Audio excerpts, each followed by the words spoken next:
Assalamualaikum warahmatullahi wabarakatuh.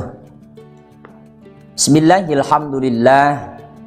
Assalatu wassalamu ala rasulillah Sayyidina wa maulana Muhammad ibn Abdillah wa ala alihi wa sahbihi wa mawalah. Qalu subhanaka la ilma lana illa ma 'allamtana innaka antal alimul hakim. Allahumma sholli ala sayyidina Muhammadin wa ala alihi wa sahbihi wa barik wa sallim ajma'in. Sahabat sekalian, pecinta da'watul islamiyah, muhibbin, muhibbat, puji syukur alhamdulillah atas segala nikmat kehadirat Allah subhanahu wa ta'ala. Salawat salam Allah teruntuk junjungan kita Nabiullah Muhammad sallallahu alaihi wasallam. Di awal perjumpaan kali ini kita akan membahas tentang ilmu fikih, kitab-kitab fikih. Kalau sudah bicara fikih, al-fiqhu al-fahmu. Fikih itu faham secara etimologi. Adapun fikih secara terminologi, al-fiqhu syar'an, al-ahkamu asy-syar'iyyatu al-amaliyatu min adillatiha tafsiliyah. Fikih secara hukum syariat, secara terminologi, secara istilah adalah beberapa hukum syariat yang selalu dilakukan, yang kita kerjakan, min adillatiha tafsiliyah, itu dengan dalil-dalil yang sangat tafsili. Jadi contoh, ketika kita sholat, cara ruku, cara sujud, nanti ada sujud tilawah, nanti ada sujud sahwi, sujud yang anggotanya ada 7, lah itu nanti tafsiliyahnya dikaji dalam masalah ilmu fikih. Kita langsung saja. Qala al-musannifu rahimahullahu ta'ala nafa'ana bihi wa bi'ulumihi fikum fid darin amin. Hadza kitabu ahkamit thaharah. Ini kitab menjelaskan tentang bersuci. Kalau sudah bicara bersuci, ini ada suci dari hadas kecil, ada suci dari hadas besar, ada suci dari najis, nanti ada najis mughaladhah, najis mutawasithah, najis mukhaffafah. Tapi di sini awal penjelasannya adalah alat untuk bersuci. Alat untuk bersuci dari hadas kecil, alat untuk bersuci dari hadas besar. Apa itu? Makanya di sini kalimatnya al-miyahu allati yajuzu tathiru biha sab'u miyahin. Bersuci nanti untuk wudu, untuk mandi, di sini adalah pakai air. Dari sini jumlah air itu ada 7 macam. Yang pertama ma'us sama, air yang turun dari langit, ayin nazil min hawa al-matar, yang turun dari langit, maka itu namanya air hujan. Wa ma'ul bahri, air laut, air milhi, asin. Wa ma'un nahri, air hulwi, air bengawan, sungai. Wa ma'ul bi'ri, air sumur. Wa ma'ul aini, air yang nyumber. Wa ma'ul salji, air es. Wa ma'ul barodi, air embun. Nah, di sini ada 7 macam air. Itu suci dan mensucikan. Boleh untuk wudu, terus boleh untuk mandi hadas besar. Karena sholat kita akan sah kalau wudunya sah karena memang airnya itu suci mensucikan. Sholat kita akan sah kalau mandi wajib kita juga sah, mandi wajib sah kalau memang airnya yang dipakai juga tohir mutahhir li ghairihi. Nah di sini jumlah air yang 7 tadi, saudara sekalian, yang ada di alam kita, alam semesta, yang sudah Allah ciptakan, yang sediakan untuk kita itu semua. Summal miyahu ala arba'ati aqsamin. 7 macam air tadi, saya ulangi, air hujan, air laut, air sungai, air sumur, air yang nyumber dari dari tanah, air es atau salju, air embun. Wa yajma'u hadhihi sab'atu atau wa yajma'u hadhihi sab'ata qauluka ma nazzala minas sama'i aw naba'a minal ardi. Tadi semua 7 diglobalkan pada ayat semua yang turun dari langit dan yang keluar dari bumi. Nah, itu 7 yang tadi itu. Nah, kemudian yang 7 itu dibagi menjadi 4. Sumal miyahu ala arba'ati aqsamin. 7 tadi dibagi menjadi 4. Ahaduha, yang pertama tahirun mutahhirun li ghairihi ghairu makruhin isti'maluhu wa huwa al-ma'ul mutlaq.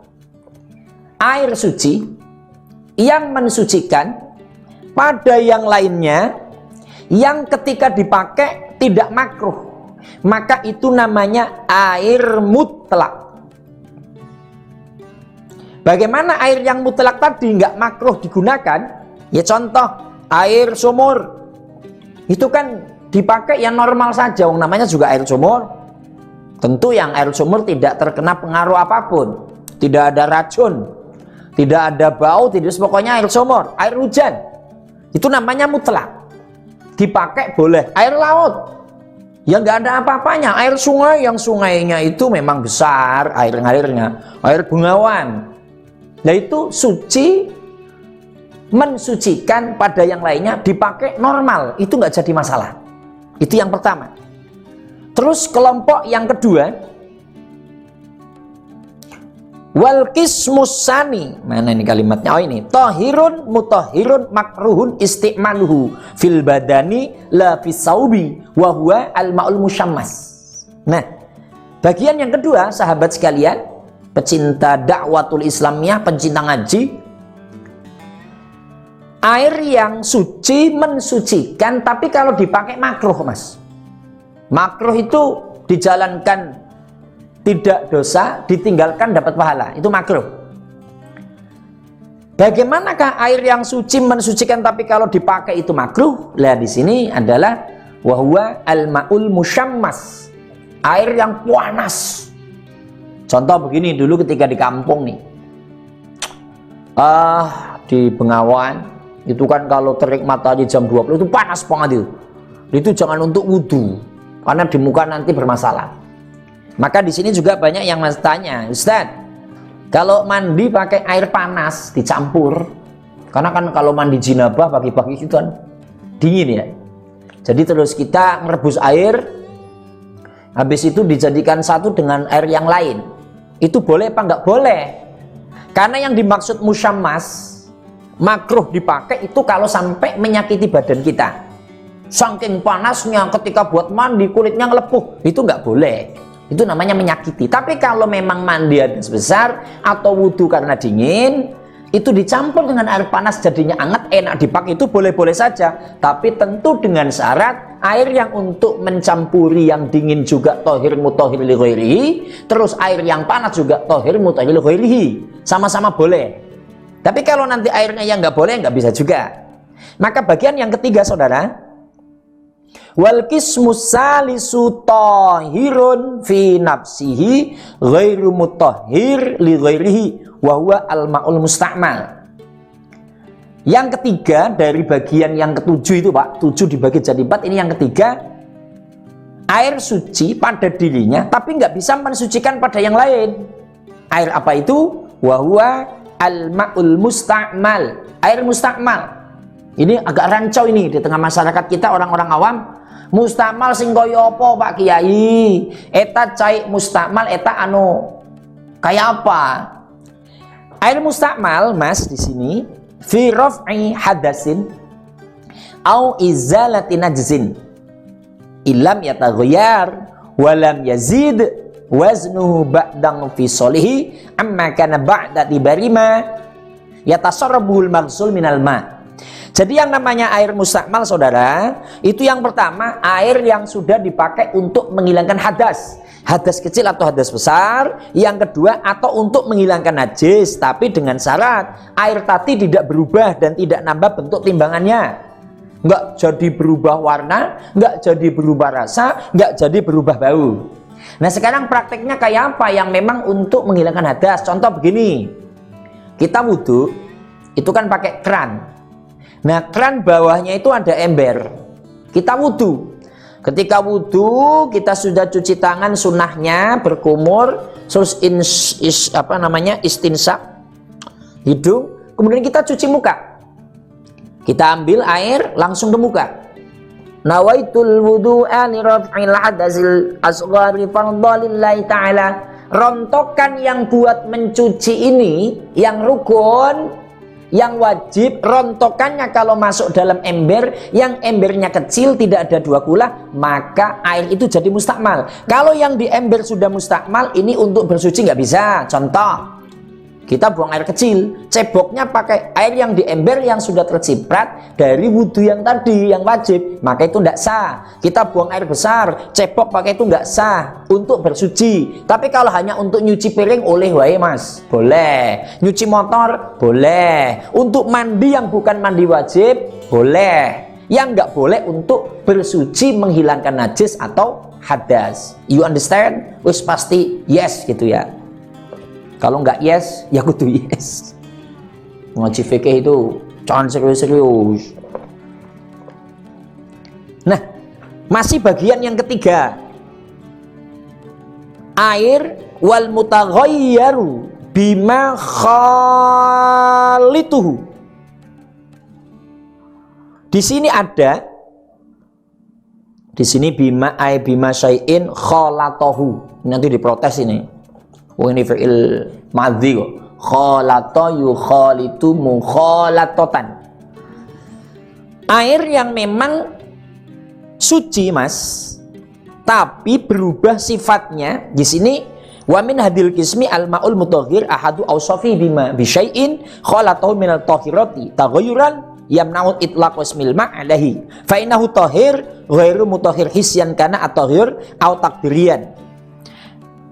Begini, airnya suci mas, dicampur dengan sesuatu yang suci juga, tapi jadi berubah. Contoh, air teh manis, airnya suci mas, air putih, tapi dikasih teh, terus dikasih gula, itu suci, tapi tidak bisa mensucikan untuk yang lain. Contoh mas, ada air teh manis itu sisa banyak, malam-malam kita buang air kecil, ceboknya pakai teh manis, waduh, bangun tidur itunya digerumutin semut nanti. Tapi itu nggak bisa mensucikan. Tapi air teh, air kopi, es, sirup, semuanya suci. Selama yang campur-campur yang suci. Tapi ini tidak bisa untuk mensucikan hadas kecil, hadas besar, kemudian najis. Tetap suci. Terus Ustadz, bagaimana kalau air itu berubah, tapi bukan karena teh manis atau kopi? Contoh, di kampung itu kan ada empang mas. Empang lah ukurannya bisa 5 meter persegi, dalamnya bisa 1,5 meter atau 2 meter. Airnya penuh tapi nggak jalan. Di situ lama-lama karena airnya diem, itu berubah warna mas.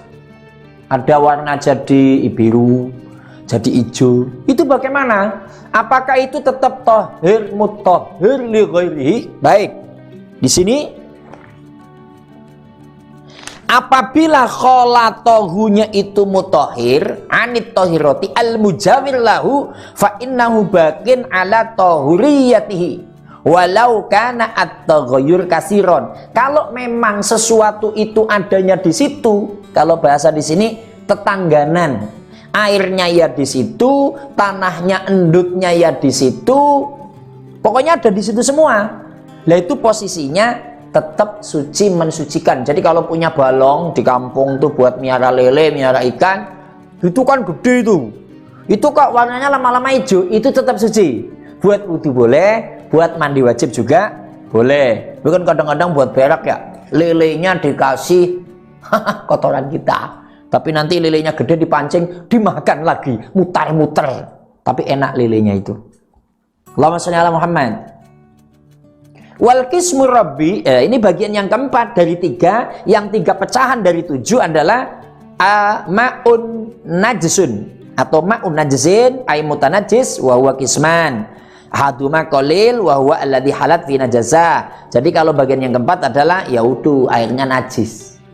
Najis itu ada 2, di sini enggak pecahnya ada 2. Kalau memang airnya sedikit, kurang dari 2 kula, maka ya jadi najis. Contoh, ada air cuman seember, sebaskom kecil, terus ada cicak itu berak di situ, maka airnya najis semua. Tapi di sini kalau sampai airnya itu full, di sini kalimatnya aukana kasiron kulata ini fatagoyar yasiron kana aukasiron. Jadi kalau memang sedikit mas ini berubah atau enggak berubah, airnya najis. Baskom kena air cicak, nah berubah enggak berubah tetap najis karena enggak ada 2 kula. Maka definisi 2 kula itu yang kayak apa? Kalau bahasa di sini wal kulatani khamsumi'ati litlin Baghdadin takriban fil ashah.